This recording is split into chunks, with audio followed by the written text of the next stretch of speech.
Hi everyone, welcome again. Today's lecture is chapter 6 in our Kessler book. It's about sacred space and sacred time.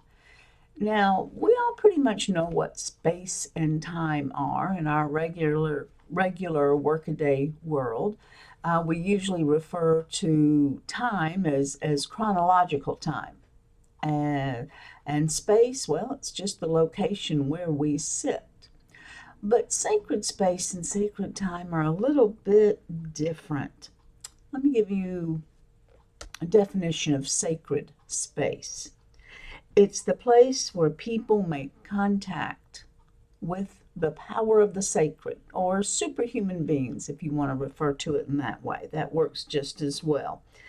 It's also sometimes called the axis mundi. That's AXIS, excuse me, that's the first word, and Mundi is MUNDI. This is sometimes referred to as the place where a road to the divine can be found. Basically, the axis mundi is the crossroads of human and sacred. In other words, if you imagined that a sacred spirit, comes down from the sky, and from this way comes a person walking along. Boom! This X marks the spot where they meet. That would be the axis mundi. So, sacred space, as a general rule, is the space in which we encounter sacred power. It doesn't seem outrageous, but it can get a little bit confusing. But what about sacred time? What is sacred time? Well, we all know what our profane time is, what we usually refer to as chronological time.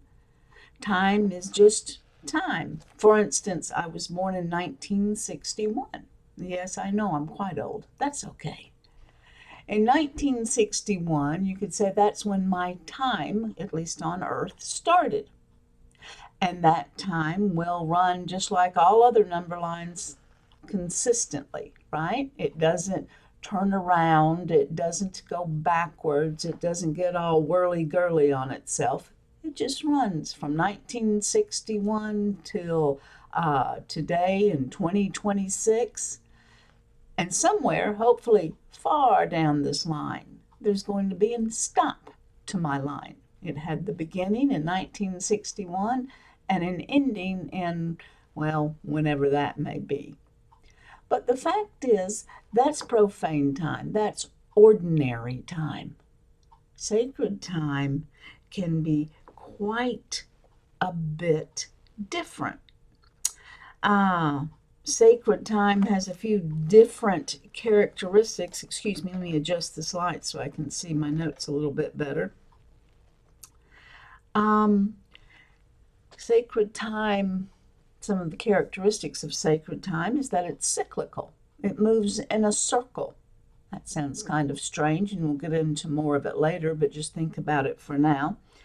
And sacred time can always return to that original time when everything began. Sacred time is a time of connecting with the sacred.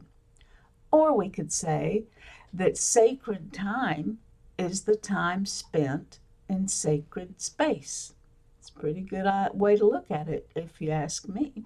So if we are in the axis mundi, that place where the human and the sacred meet, the time we spend in the axis mundi would be considered sacred time. Kessler attempts to explain to us that sacred time and sacred space, and even profane time and profane space, all space and time, are connected extraordinarily closely. Some scholars, especially physicists, will even tell you that space and time are actually comparable and in some ways the same thing. I'm not a physicist. I'm not even going to attempt to explain what that means. But space and time, even if they are comparable, do have some differences. The two are different but share like characteristics is probably a good way to go forward in our own explanation of sacred time and sacred space. In your book, it will tell you that ritual, sacred action, and myth, sacred story, are what establish sacred space and sacred time. According to your book, when we ritually enter sacred space, we also enter sacred time. Think about that. Doing the action, the ritual, and telling the story, the myth, bring about the presence of the sacred, thus making that place where we do it sacred space, and the time we spend in sacred space, sacred time. It's the space and time where humans meet the sacred. It's an interesting idea. But the time involved while enacting the ritual, that time is made sacred. And the place where the ritual is enacted is made sacred. And this is what allows humans to enter into the presence of the sacred.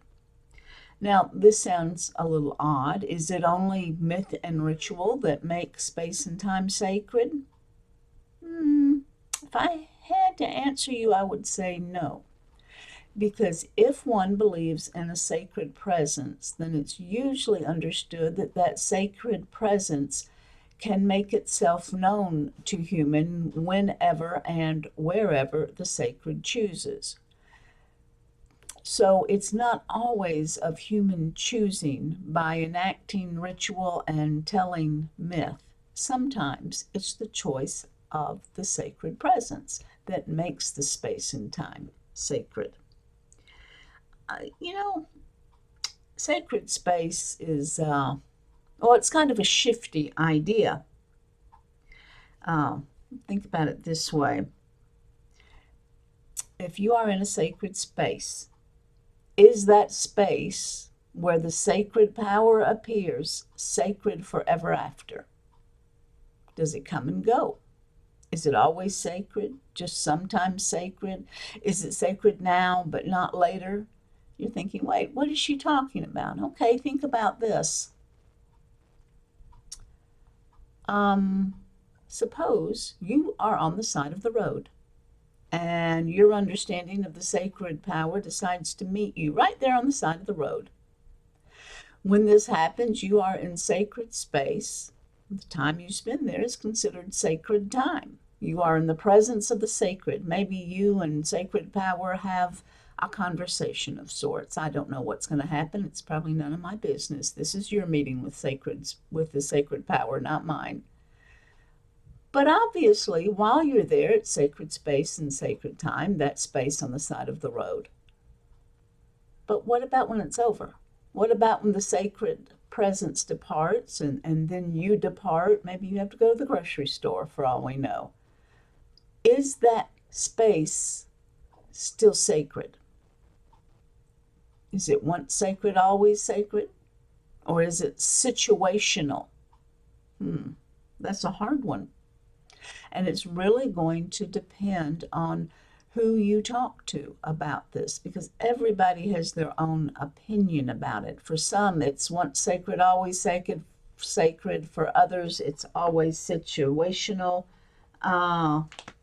J.Z. Smith, who wrote a book called Imagining Religion from Babylon to Jonestown, said this, and I'm reading his exact words here. There's nothing inherently sacred or profane. These are not substantive categories, but rather situational ones. Sacrality is, above all, a category of emplacement. And then he went on to say, when one enters a temple, one enters marked off space. So basically what Smith is referring to is the idea when we separate a space, when humans separate a space and say, this is not ordinary space, This is not profane space, this is sacred space. That actually marking off the space is what makes it sacred. It's set apart, if you will.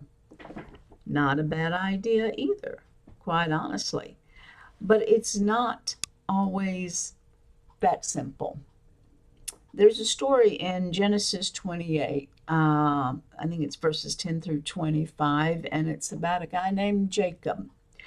Jacob had really screwed up, if you will, and stolen his brother's birthright. His mother said, "You need to go live with your uncle for a while until your dad gets a little bit calmer." And so Jacob took off. Now, on his way to his uncle's house, he had to sleep for the night out in the wilderness because, as we all know, back in the day there were no Motel 6s. Nobody left the light on for poor Jacob. So Jacob gathers a stone to sleep on. This is not unusual back then. It's usually referred to as stone for a pillow, but the stone itself would have been probably about that big and kind of a lozenge shape, and it would have been kind of smooth if he could find one. And he didn't put it directly under his head. He put it directly behind his neck so it would support his neck while he slept on the ground. This was a very normal practice. The Egyptians did it quite frequently, even in their own homes. Pillows weren't necessarily slept upon, but stones were. But at any rate, so as he sleeps there in the wilderness, you've probably read this or heard the story before.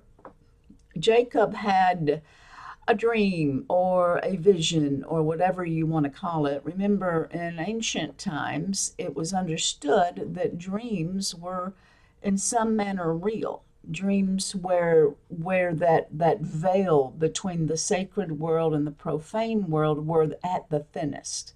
And so it was not unusual to believe that you had received a message from sacred power within a dream. So he dreamt that he saw a staircase going from earth all the way up to heaven. Sometimes it's called a ladder. And God's angels were ascending and descending from earth to heaven. In other words, they're going up and down this ladder. And then God spoke to Jacob and said, "It's going to be all right," basically.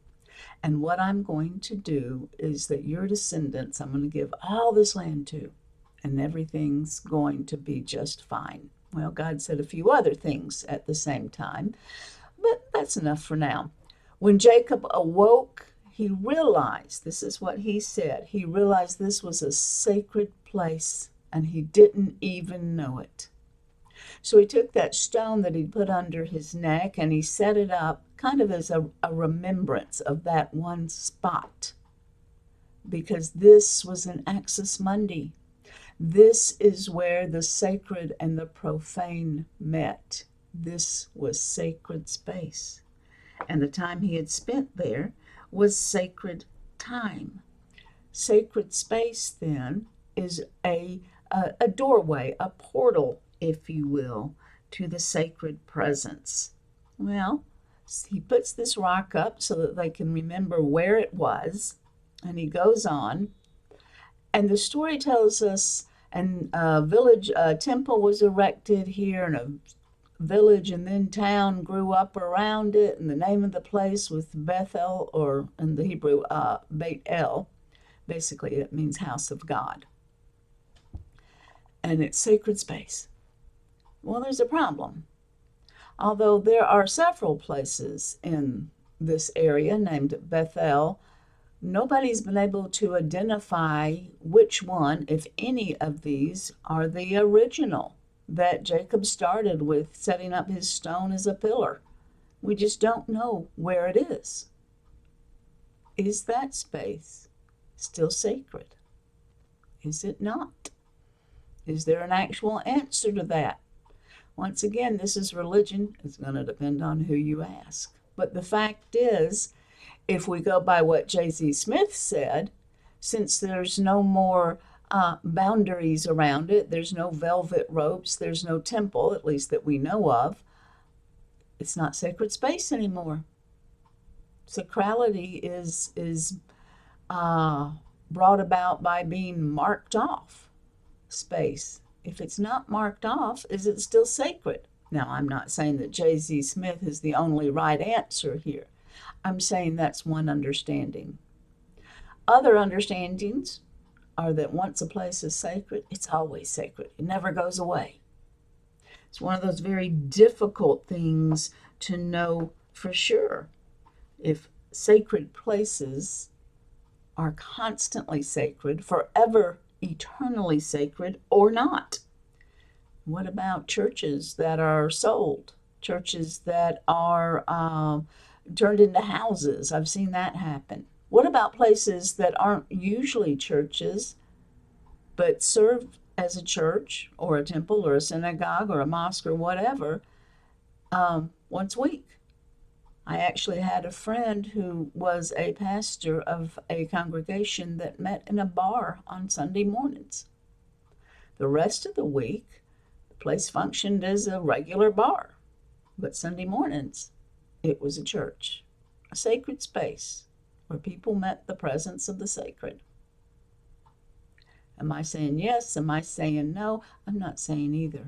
I'm saying it's much more fiddly than what we usually think about. But it is certainly something to think about. Let's move on and talk about sacred time a little. And unfortunately, sacred time is just as weird as sacred space, honestly. According to your book, once we enter sacred space, once we step into sacred time spent in sacred space, then ordinary or profane time is left behind. And sacred time begins when we begin to engage in ritual action. Basically, the belief is that we leave ordinary time. We somehow leave profane space when we enter sacred space and sacred time.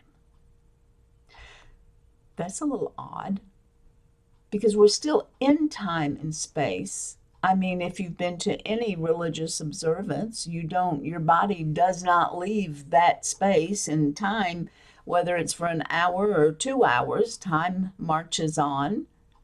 What does it mean that we leave it? Well, that's rather difficult. Like I said, time is one of those strange subjects. Humans treat it as linear. That is, it starts from a fixed point and it moves towards a fixed point, and it doesn't go back and forth. It doesn't go in circles. So there's not a cycle to profane time. At least we didn't used to think so. We thought time was constant and precise. And then a man named Einstein was able to scientifically prove that at very, very extraordinarily fast speeds, time can actually slow down. That's why you can have those science fiction stories about astronauts that get lost in space, and they've gone so far out that when they finally make their way back to Earth, maybe a year has gone by for the astronaut, but 20 years has passed on Earth. It's amazing. Time slowed down for the astronaut. He was going at the speed of light, at least. And so it's not as easy as we actually once thought. And sacred space, when we start thinking about it, well, sacred time, I should say, sacred time can travel not in just one direction, but in several. Sacred time is that time that takes us back to the beginning. To the beginning of what?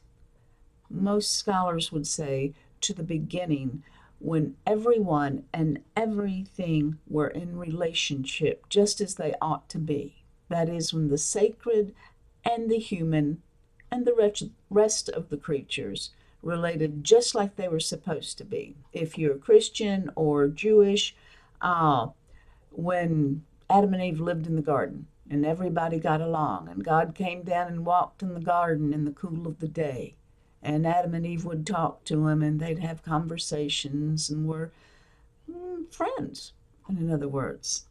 That's what sacred time does. It takes us back to those primordial beginnings of the universe. And that works not just for Christianity or Judaism, but for Islam, for Hinduism, for Buddhism, for just really any religious understanding of sacred time. This is what happens with sacred time. I'm assuming that y'all know that Aborigines or Aboriginal people are the original people of the land. Well, the Aboriginal people of Australia have this idea of what they call the dream time. And this is a very important thing for these people. It's a particular sacred time when everything was just being created. And the myth is that, and remember, a myth is a religious story accepted as true by believers, okay? But the myth states that in the beginning, before there was anything, there were these, for ease, we'll call them sacred beings. These sacred beings called dreamers who came from somewhere along the horizon. They just appeared. And when they appeared, they started to dream. And everything they dreamed came to be. So they dreamed into being the rivers and the rocks and the oceans and the trees and the mountains. They dreamed into being the flowers and the dirt and the sand and all the plants, and then the animals, all the animals, the kookaburras and the kangaroos and everything other animal you could imagine, as well as the bugs and the duck-billed platypus, for that matter. Everything was dreamed into being, and that all came to be. And then they dreamed into being the people. Yep, they just dreamed them, and there they were. And then, for the people's sake, they dreamed into being all the stories and all the myths, right? And the songs and the dances and everything dreamed into being that people would need to live, to make their life full and happy and whole and healthy on earth. This was the dream time. And when all this was finished, when they had dreamed everything into being, the dreamers left. They just kind of receded. They got further and further away. But they didn't go away completely, because they left some part of their sacred self within everything that they had dreamed into being. And the Australian Aborigines believe that in order to get back to dream time, and I hate to use the term back but I don't know how else to say it in English, honestly. In order to get to dream time, just as you were in the very beginning when the dreamers were here, all you have to do is to tell the stories about dream time and sing the songs about the dream time. All you have to do is do the dances that harken back to the dream time, and you are taken back to this sacred time and this sacred space that the Australian Aborigines call dream time. It's pretty amazing when you think of it.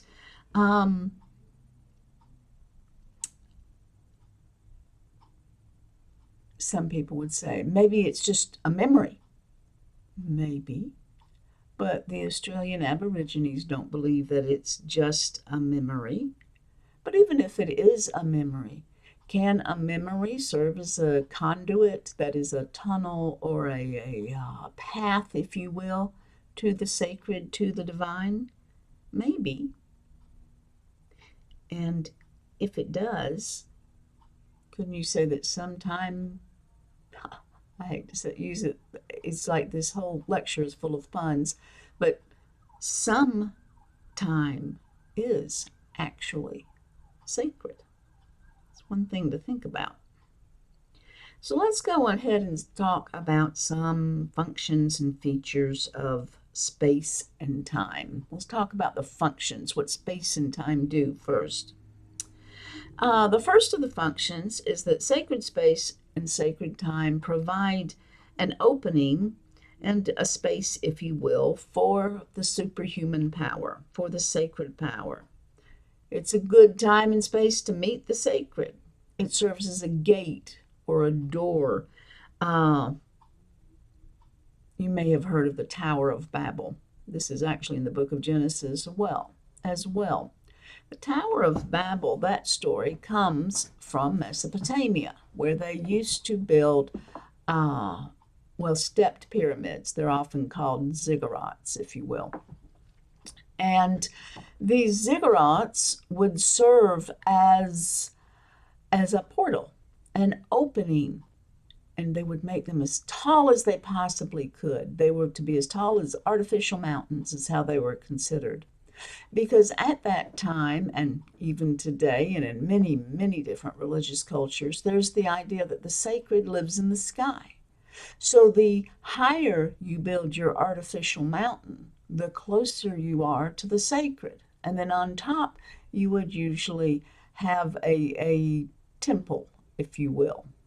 And the priest or the religious functionary would climb to the top of this artificial mountain, the ziggurat, and meet with the sacred. The sacred would come down from the heavens. The priest would go up to the top to meet the sacred as it came down, and boom, you've got an Axis Mundi. So this ziggurat is providing this space and opening for sacred power to appear. That's the reason for it. It's a portal to the sacred. A second function of sacred space is that it helps establish boundaries of space and time. It tells us who's in, who's out. It tells us that it's time for this, but not for that. It's time, well, let's see, how can I put that? It separates the pure from the impure. Times are differentiated between regular profane time to special sacred time. Think about it. There's a difference in the way we are, in the way we think, in the way we behave when we're in sacred space as compared to when we're in profane space. Y'all know it's true. You act different in the UC than you do when you go to church or temple or synagogue with your grandmother. At least I hope you do, and I think your grandmother hopes so too. But you know what I mean. It's a different thing to enter into sacred space and time, and it does put boundaries around who's in and who's out. Another thing that sacred space and sacred time do is to orient people in time and space. What does that mean? I mean, it lets us know where we are and when we are. To orient knows where we are and how to get to where else we need to be. To know when it is and how long we're there and how and to what point we need to get to. Sacred space and sacred time very often have their own calendar. If you think, in fact, all religions have a particular calendar for the year, but if you think about the Christian yearly calendar, it starts with Advent, it goes through Christmas and Lent and Easter and ordinary time, and there's all other parts of that year as well. But notice that it revolves every year. It cycles because sacred time is cyclical. It returns in a cycle.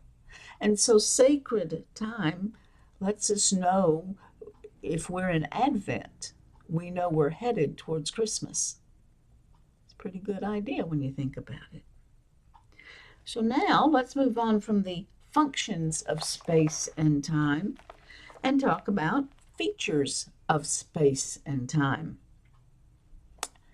First feature is that sacred space and sacred time are paradoxical. Paradoxical. They're a paradox. What's a paradox? It's when two conflicting things that can't exist at the same time do. What do I mean? Well, if you have a solid colored shirt, it could be red or it could be white. But it couldn't be red and white in a solid color at the same time. The paradox occurs when the shirt actually is red and white at the same time. It's impossible, but it happened. That's a paradox. Yeah. A very good example of a paradox in sacred space and time would be the kingdom of God. If you look in the New Testament, Jesus talks a lot about the kingdom of God, or the kingdom of heaven, as some of the gospel writers put it. Why? Well, he talks about how it's here and not here, or he'll say, you haven't gotten to the kingdom yet, or you're right next to the kingdom. The kingdom of God, when you read about it in the New Testament, is like a very multifaceted jewel. It is and it isn't, all at the same time. It's here, but it's not here. It's in heaven, but it's here on earth. It's in Jesus, but you're in it. What? It's paradox. We really can't explain it. Sacred time is the same way. If you are in your weekly prayer or worship session, you are in sacred time. You have left profane time, but profane time is still there, even though you're not there with it, but you are, because you're there for a particular amount of time. It gets a little confusing, doesn't it? Makes your head wiggle a little bit. Another of the features of sacred space and sacred time is that sacred space can be man-made or naturally occurring. Man-made? What are you talking about? What could be a temple? In the Wiccan religious tradition, it would be a circle of humans.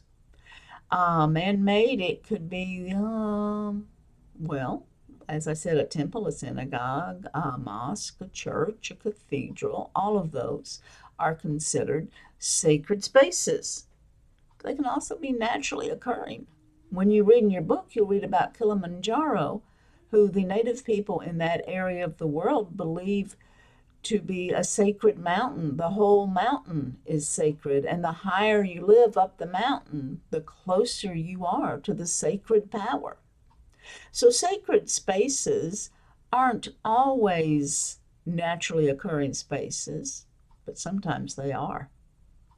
And then the third feature of sacred space and sacred time are that sacred times and spaces make the strange familiar and the familiar strange. All right, this sounds just odd to us, doesn't it? What does it mean? Well, one way it changes is our human attitude. When we are outside of sacred space and sacred time, our focus tends to be on ourselves, on the things that we need to do for ourselves. Sacred, regular, profane time and space are looked at differently. The work that we do is for ourselves and our loved ones. We go into our own home and we shut the door to the rest of the world. And we focus on what we need, what our family needs, what our loved ones need and want. But in sacred space and time, we change, right? The familiar idea of what can I do to help myself, what can I do to help my family, that changes a little bit. And the idea becomes not who I am to me, what can be done for myself, but what can be done for the sacred power. What does the sacred power want from me? That becomes the more familiar idea. Totally strange to what we experience when we are in profane time and space. Things change in sacred space and sacred time. Now, I think what we're going to do is stop right there for this particular video. This is sacred space and time are weird. They're a lot to take in, and I would rather you watch this video 2 or 3 times simply because it's short, and then move on to part 2 of chapter 6, which I'm going to record in just a moment. But the fact is, watch this one, get a good basis, and then come back and watch part 2 of chapter 6, which won't even be as long as this one. So until I see you in what will feel like just a few minutes, have a great time and enjoy your day. Goodbye.